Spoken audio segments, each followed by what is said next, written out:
भाइयों और बहनों, दर्शक गण, श्रोतागण, मातृशक्ति को नमन।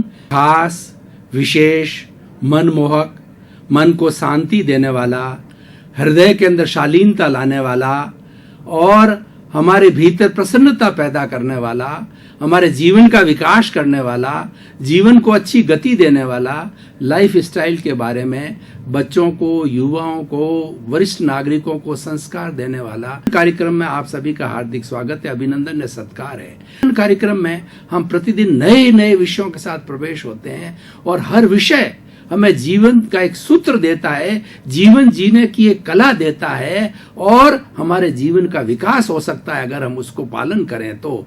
इसी क्रम के अंदर आज का विषय है आग्रहीन गहन चिंतन का द्वार हमेशा खुला रहे। भाई और बहनों, दर्शकगण, श्रोतागण, ये पूरा दोहा है, इसको मैं बोल करके सुनाता हूं। आग्रहीन गहन चिंतन का द्वार हमेशा खुला रहे, जागे स्वयं जगाए जग को, हो यह दृढ़ संकल्प हमारा, प्रभो तुम्हारे पावन पथ पर जीवन अर्पण है सारा। आग्रहीन गहन चिंतन बहुत बड़ा सूत्र है। देखिए, आग्रह शब्द आया है, आग्रह के साथ साथ में बहुत तरीके के पर्यायवाची शब्द है। आग्रह, कुदाग्रह, हठाग्रह और उसके बाद के अंदर जो है दुराग्रह, ऐसे बहुत से शब्द है जो कि हमें बुराइयों की ओर ले जाते हैं। ये कुरीति है, ये मानव जीवन के नेगेटिव थॉट्स हैं, तो इनको हमें छोड़ना है। तो आग्रहीन गहन चिंतन यानी कहीं से भी अच्छे विचार आते हैं उसका हमें स्वागत करना चाहिए। और हमारे बड़े बड़े महापुरुषों ने कहा है, keep the windows open so that the clean and sweet air, cold air can come in and we can enjoy it. इसका अर्थ यह है कि हमें अपने मस्तिष्क को खुला रखना चाहिए। आज ग्लोबलाइजेशन, प्राइवेटाइजेशन, लिबरलाइजेशन का युग है, आज विज्ञान का युग है। विज्ञान ने बहुत तरक्की कर ली है और हर इंसान के पास के अंदर एक विकसित दिमाग होने के कारण हर एक के अपने अपने विचार है। मुंडे मुंडे मतिर भिन्ना, हर एक के अपने अपने विचार है और हो सकता है कि कोई विचार जो है हमें बहुत कामयाबी तक पहुंचा दे। हमारा जो कार्य है, हमारा जो मिशन है, उसके अंदर एक विचार है हमें गति दे सकता है। तो इसीलिए हमारा दिमाग ओपन रहना चाहिए, हमें बायस्ड नहीं होना चाहिए, हमें किसी एक चीज को पकड़ करके नहीं बैठना चाहिए। हमारी ओपिनियन, हमारी मान्यता किसी भी विचार के प्रति नहीं होनी चाहिए, यानी दिमाग खुला रहे। यूनिवर्सलाइज योर कॉन्शियसनेस, आप अपनी चेतना को इतना विस्तृत कर दो कि सभी विचार उसके अंदर समा जाए और कोई विरोध ना हो, और वैसे विरोध होना भी नहीं चाहिए। मैं यह कोट करना चाहूंगा कि जैन धर्म के अंदर जो है शादवाद, अनेकांतवाद आता है।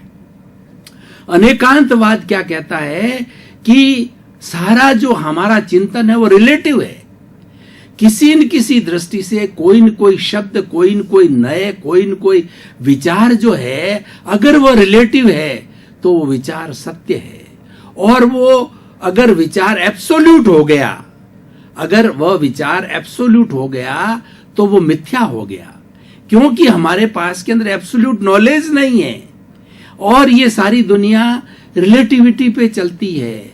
आइंस्टीन ने theory the, theory of relativity. सारी दुनिया, सारा ब्रह्मांड रिलेटिविटी से चलता है, तो हमारे विचार भी अगर रिलेटिव हैं तो वो सत्य हैं और अगर वो एब्सोल्यूट है तो मिथ्या है। एब्सोल्यूट जहां आ जाता है वहां आग्रह हो जाता है। मैंने कहा वह ही, ये जो ही और भी का जो अंतर है, ये आग्रहीन गहन चिंतन का द्वार खोलता है। कोई व्यक्ति कहता है कि मैंने कहा वही सही है, मेरी आइडियोलॉजी सही है, मेरा कॉन्सेप्ट ही सही है, मेरा धर्म ही सही है, यहाँ आग्रह है। और एक ये कहता है कि भाई ये मेरा विचार है, मेरा चिंतन है, मेरी आइडियोलॉजी है, मेरा रिलीजियन है, आप एक्सेप्ट करें या ना करें आपकी मर्जी है। तो वो रिलेटिव बात करता है तो वह सत्य है, और जो कहता है ही कहता है कि मेरा ही सही है, वो एब्सोल्यूट होती है। अगर 100% करेक्ट हो तो भी मिथ्या कहलाता है। ये थ्योरी ऑफ नॉन एब्सोल्यूटिज्म है, अनेकांतवाद है। अनेकांतवाद एक सिद्धांत है और शादवाद उसकी मेथोडोलॉजी है। शादवाद को अनेकांतवाद को सिद्धांत को हम प्रैक्टिकल रूप के अंदर शादवाद के जरिए प्रस्तुत करते हैं। जैसे कि ये रास्ता बॉम्बे को जाता है, ये रास्ता बॉम्बे के साथ साथ में सूरत भी जा सकता है, अहमदाबाद भी जा सकता है। ये थ्योरी ऑफ रिलेटिविटी हुई, क्योंकि ये अहमदाबाद से सूरत होते हुए बॉम्बे जाता है, ये रिलेटिव हो गई। और हम कहें कि नहीं मात्र ये रास्ता बॉम्बे ही जाता है तो वह एब्सोल्यूटिज्म हो गया। इसीलिए हमें एब्सोल्यूटिज्म को रोकना है। ये सारे आज दुनिया में इतने फंद क्यों हो रहे हैं, और धर्म के नाम पर जो है, जाति के नाम पर इतने झगड़े, और सबसे बड़ी खून की क्रांतियां हुई है और सबसे बड़ा रक्तपात हुआ है धर्म के नाम पर। इसका कारण यह है कि चिंतन हमेशा आग्रह पूर्वक होता है जब ये चीज आती है, और आग्रहीन चिंतन होता है तो उसके अंदर कोई भी परेशानी नहीं आता है, उसमें सर्वधर्म संभाव होता है। इस दुनिया में सैकड़ों तरह के धर्म हैं, अपनी अपनी आइडियोलॉजी, अपनी अपनी मान्यता है, अपनी अपनी पूजा करने की विधि है, तो वो अपने अपने तरीके से करते हैं। तो हम हर एक के अंदर अगर सम्मान रखें, हर एक के अंदर हम उसके ऊपर सम्मान का भाव रखें, तो ये किसी तरह का आग्रह नहीं होता है। हमारे घर में भी देखिए कि अगर कोई भी बच्चा हमें कोई सजेशन देता है कि यह कार्य ऐसे किया जाना चाहिए, और हम उसके ऊपर थोपें कि नहीं ये कार्य ऐसे नहीं, ऐसे ही किया जाता है, ये ही जो है ये प्रॉब्लम पैदा करता है और वहीं आग्रह होता है। और जो व्यक्ति ही को छोड़ करके भी को अपना लेता है कि ये कार्य ऐसे नहीं, ऐसे भी किया जा सकता है, क्योंकि एक कार्य को करने के लिए कई तरीके होते हैं। जैसे कि हमारे को यहाँ से दिल्ली जाना है तो दिल्ली जाने के कई रास्ते हो सकते हैं, एक रास्ता नहीं होता है, गंतव्य एक होता है, लेकिन वहां पहुंचने तक जो है मंजिल एक होती है, लेकिन उसके जो साधन होते हैं वो अलग अलग होते हैं। तो जब साधन अलग अलग होते हैं तो वहां भी अप्लाई होता है, ही अप्लाई होते ही वो व्यक्ति रॉन्ग हो जाता है, और रॉन्ग होकर के वो एक नई समस्या पैदा कर देता है। हम चलें अपने परिवार से अपनी बात कर रहे थे कि जो व्यक्ति आग्रहीन गहन चिंतन रखता है तो उसका किसी के साथ के अंदर जो है वो टकराव नहीं होता है। कोई बच्चे हैं, बूढ़े हैं, महिला हैं, युवा हैं, हर एक का अपना अपना घर के अंदर चिंतन होता है। उस चिंतन को हमने सुना और उस चिंतन को जो है हमने अपनी बात थोपी नहीं, उसको एक सजेशन को हमने माना, तो हमारे झंझट कोई नहीं होता, और सर्व सहमति होकर के हम कोई निर्णय लेते हैं ऐसे नहीं, ऐसे किया जाना चाहिए, तो कोई तरह की समस्या नहीं होती है। हम व्यक्तिगत स्तर से और जो पारिवारिक स्तर से समाज की ओर जावें। समाज में कई तरह के लोग होते हैं और कई तरह के उनके चिंतन होते हैं, उनकी विचारधारा होती है, उनकी कार्य करने की पद्धति होती है, तो हमें सुनने का मादा होना चाहिए। अच्छा लीडर वह होता है जो कि सुनने का मादा रखता है और हर एक के विचारों को जो है वो सम्मान देता है।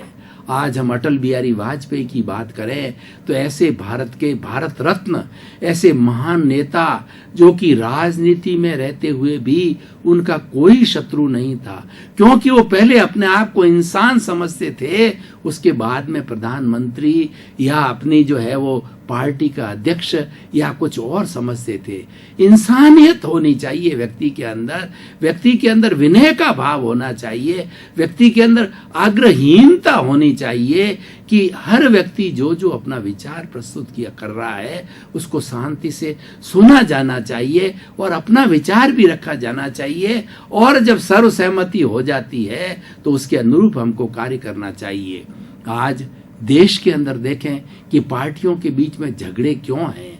ये झगड़े इसलिए पार्टियां आपस में मिलकर के काम क्यों नहीं करती है कि वो अपनी अपनी आइडियोलॉजी दूसरी पार्टी पर थोपती है। ये थोपना एक गलत बात है, और हरेक की अपनी अपनी आइडियोलॉजी को हम इकट्ठा करें तो इकट्ठा करने पर जो है उसके बाद के अंदर आम सहमति बनावें तो जो है वो हमारा कार्य अच्छा हो सकता है। हम लोकतंत्र की बात करें, भारत का लोकतंत्र विश्व का सबसे अच्छा और सबसे बड़ा लोकतंत्र है, और ये सन 47 से बराबर चल रहा है, क्योंकि भारत के लोकतंत्र के अंदर आग्रहीनता है।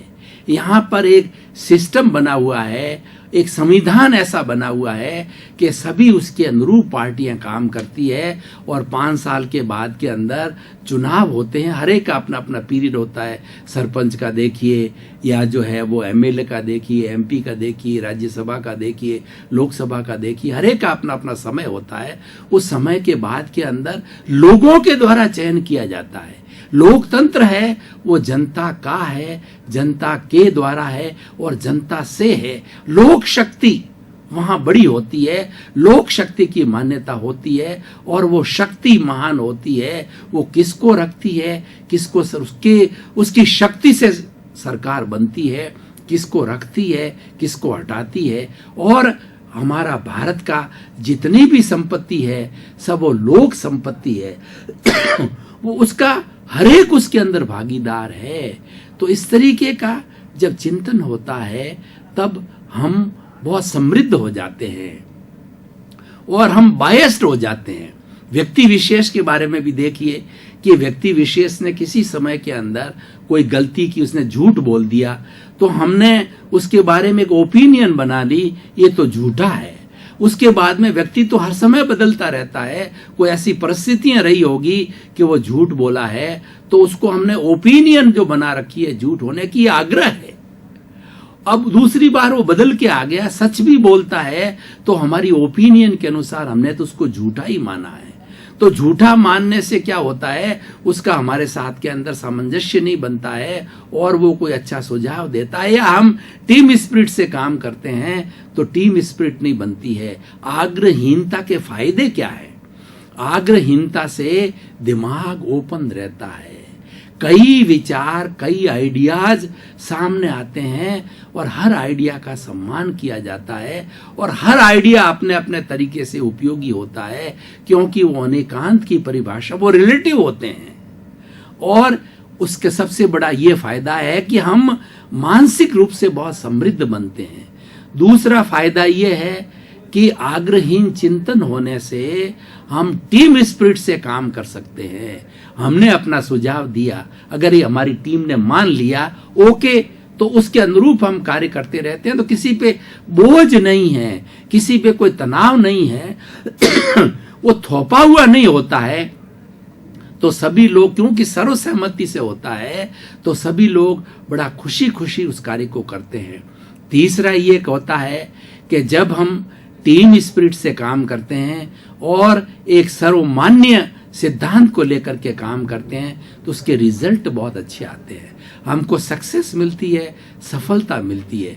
अगला फायदा यह है कि क्योंकि वो आग्रहीन चिंतन है और सर्वमान्य है, तो हमारे को उस कार्य करने में बहुत रुचि होती है, इंटरेस्ट होता है, और जो कार्य इंटरेस्ट के साथ में किया जाता है उससे प्रसन्नता मिलती है, उससे आनंद मिलता है, और वो कार्य कैसे चुटकी भर में हो जाता है हमको पता नहीं लगता है, क्योंकि हमारे मेंटल में स्ट्रेस, स्ट्रेन नहीं होती है। आग्रहीन चिंतन करने से स्ट्रेस और स्ट्रेन समाप्त हो जाती है, और जब स्ट्रेस और स्ट्रेन समाप्त हो जाती है तो कई तरह की जो है वो साइकोसोमैटिक डिजीजेज है जो व्यक्ति को हो जाती है, वो कुंठा हो जाती है, वो सब समाप्त हो जाती है। इसलिए भाइयों और बहनों, दर्शकगण, श्रोतागण, आज के सिनेरियो से मैं इस विषय को जोड़ना चाहता हूं कि हमेशा अपने दिमाग को खुला रखें, अपने दिमाग की खिड़कियों को खुला रखें, और आप 24 आवर्स के अंदर जहां भी कार्य करते हो, अपने घर के साथ में, समाज के साथ के अंदर, अपने वर्किंग प्लेस के अंदर सबके आइडियाज को आने दो, उसके आइडियाज को लेने दो।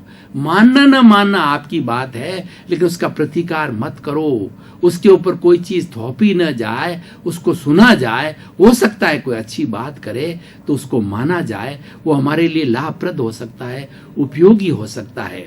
और इसीलिए आज वर्तमान का सिनेरियो देखें तो आज क्या हो रहा है, हर व्यक्ति अपनी अपनी बात को दूसरों पे थोपना चाहता है, क्योंकि ईगो है। उसका जो ईगो ये कार्य कराता है कि मेरी बात रहनी चाहिए, मेरी मूंछ का सवाल है, मेरी बात कटनी नहीं चाहिए। इस कारण वो लोगों से मनवाता है, वो अपने पद का दुरुपयोग करता है या अपने संसाधनों का दुरुपयोग करता है और अपनी बात को जबरदस्ती थोपता है और मनवाने के लिए मैनेज करता है। तो उससे वो बात हृदय से नहीं मानी जाती है, और हृदय से नहीं मानी जाती है, उस व्यक्ति का सम्मान नहीं होता है और वो कार्य भी सफल नहीं होता है, एक मजबूरी हो जाती है, उसमें इंटरेस्ट भी नहीं आता है। तो आज सारी जितने भी झगड़े टंटे जो हैं समाज के अंदर चल रहे हैं, संस्थाओं के अंदर चल रहे हैं, देश के अंदर चल रहे हैं, मानव जाति के अंदर चल रहे हैं, पूरे विश्व के अंदर चल रहे हैं, उसका सबसे बड़ा कारण है आग्रह। इस आग्रह को, ये कुदाग्रह है, ये दुराग्रह है, इस आग्रह को हमें छोड़ना चाहिए।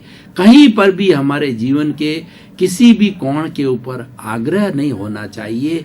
ये आग्रहहीनता, ये जीवन का एक बहुत बड़ा जो है गुण है, और ये गुण जो है प्रसारित किया जाना चाहिए। खास तौर से व्यक्ति स्वयं इस गुण का पालन करे, और जो व्यक्ति आग्रहहीन होगा वो 100 लोगों के बीच में बैठ जाए, 1,00,000 लोगों के बीच में बैठ जाए, तो वो वार्तालाप करेगा, दूसरे की बात सुनेगा, और सुन करके वो जो है वो एक सर्व मान्य सिद्धांत के ऊपर आएंगे, सर्वमान्य जो है कार्य के ऊपर आएंगे, और वो करने लग जाएंगे। तो भाई और बहनों, बहुत सुंदर विषय है। अगर हमें अच्छा समाज बनाना है, अच्छा घर बनाना है, अच्छा देश बनाना है, अच्छा विश्व बनाना है, वसुधैव कुटुंबकम की धारणा को हमें सार्थक करना है, तो हमें आग्रहीन चिंतन रखना चाहिए। चाहे हमारे धर्म के प्लेटफॉर्म हो, चाहे सेमिनार के प्लेटफॉर्म हो, चाहे जो विद्यालय है जो कि हमारे ज्ञान के मंदिर है, कहीं पर भी, चाहे हम विदेश में जाएं, अपने लोगों के बीच में रहें, चाहे हम पब्लिक प्लेसेस पे रहें, तो कभी भी अपनी बात थोपने की कोशिश नहीं करें कि मैं कहता हूं वही सही है, उसको आप मान्य करो। वो सारी समस्याओं की जड़ है, और वहीं से झगड़े टंटे उत्पाद और वहीं से प्रारंभ होते हैं। आज बड़े बड़े जो ये सांप्रदायिक दंगे क्यों होते हैं? दंगे इसीलिए होते हैं कि व्यक्ति अपनी बात को थोपने की कोशिश करता है। एक समूह अपनी बात को दूसरों की बात पे समूह पे थोपने की कोशिश। मान लीजिए कि 2 लोगों के अपने अपने अलग अलग धर्मों के जो है वो रैली जा रही है, और अपना अपना धर्म अपने अपने हिसाब से मना रहे हैं। तो 1-2 समूह जा रहे हैं, एक समूह अड़ जाए कि नहीं, हम तो इसी, हमारा ताजिया तो इसी रास्ते से ही जाएगा, 1 इंच भी नहीं टलेगा, जबकि दूसरा पक्ष कहता है भैया हम थोड़ा इधर से चले जाएं, हम थोड़ा आप झुक जाओ, थोड़ा हम झुक जाएं, हम इधर से निकल जाएं। मतलब टकराव को टालने की बात करते हैं, लेकिन कोई टकराव नहीं टालता है, तो वहां पर क्या सांप्रदायिक उन्माद हो जाता है, और वहां पर लड़ाई झगड़े टंटे, पत्थरबाजी, पुलिस कार्रवाई, आंसू गैस वगैरह ये चल जाती है। उसके मूल के अंदर जो बात होती है वो आग्रह रहता है। उस आग्रह को छोड़ा जाना चाहिए, और आग्रह एक बहुत बड़ा एक विकृति है, दर्शकगण, श्रोतागण, भाई और बहनों, आपका बहुत बहुत धन्यवाद, साधुवाद, आपके प्रति कृतज्ञता। कार्यक्रम आपके प्रयासों से सफल हो रहा है। आप इसको देखते हो, लोगों को प्रेरित करते हो और हमारे तक अपना फीडबैक भेजते हो, इसलिए हमें भी बड़ा आनंद आ रहा है, आपको भी आनंद आ रहा है। आपका जीवन आनंदमय हो, मंगलमय हो। आपके प्रति शुभकामना।